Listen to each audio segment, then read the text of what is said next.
Hello friends, today we will study the topic of emergency contraception. ये contraceptive methods pregnancy को रोकने के लिए यूज करते हैं in case of unprotected intercourse. Single act of coitus leads to the risk of pregnancy is around 8%। Mechanism of action क्या होता है इसका? ये ओव्यूलेशन को डिले कर देते हैं। तो जो ये प्रोसेस है पूरी ओव्यूम और स्पर्म का कॉम्बिनेशन होने की जो ये पूरी प्रोसेस है वो पूरी डिले हो जाती है। अब इसके यूज कहाँ है? इसका यूज है सिंगल एक्ट ऑफ कोइटस होना in case of young girls. Second is infrequent intercourse.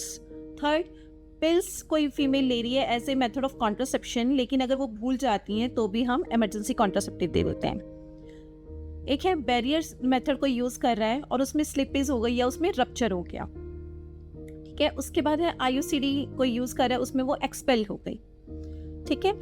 या फिर कोई एक्ट ऑफ रेप हो गया है कोई, उसमें हम देंगे।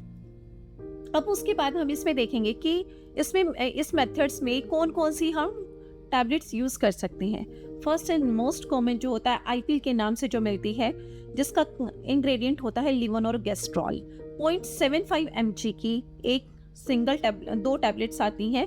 एक 0.75 mg की अब एक फीमेल को देंगे with in 72 hours of coitus, एक टैबलेट देंगे। देन 12 आवर्स के बाद 0.75 mg की सेकेंड टैबलेट दे देंगे, या फिर आजकल एक सिंगल टैबलेट 1.5 mg की आने लग गई है। सेकेंड मेथड है यूजपे मेथड। यूजपे मेथड में क्या होता है? यूजपे मेथड में इथाइल एस्ट्राडियोल प्लस प्रोजेस्टेरोन का कंटेंट को हम बैलेंस करके चलते हैं। कितना? इथाइल एस्ट्राडियोल का 100 माइक्रोग्राम होना चाहिए एंड प्रोजेस्टेरोन का जो कंटेंट है उसमें अगर नॉर्गेस्ट्रॉल यूज हो रहा है तो वो 1 mg होगा, और अगर लिवोनोरगेस्ट्रॉल यूज हो रहा है तो वो 0.5 mg यूज होगा। तो ये मतलब हमने ये जो कॉम्बिनेशन है वो कैसे कंप्लीट किया जाएगा?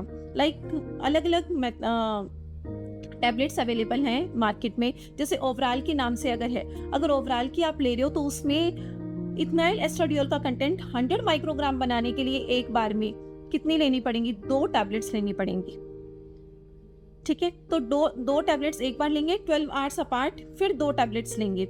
अगर वो टैबलेट माला D या माला N की लेनी है तो हम वो प्रेस्क्राइब करेंगे, तो 4 टैबलेट्स एक बार लेंगे, देन 4 टैबलेट्स 12 आवर्स अपार्ट लेंगे।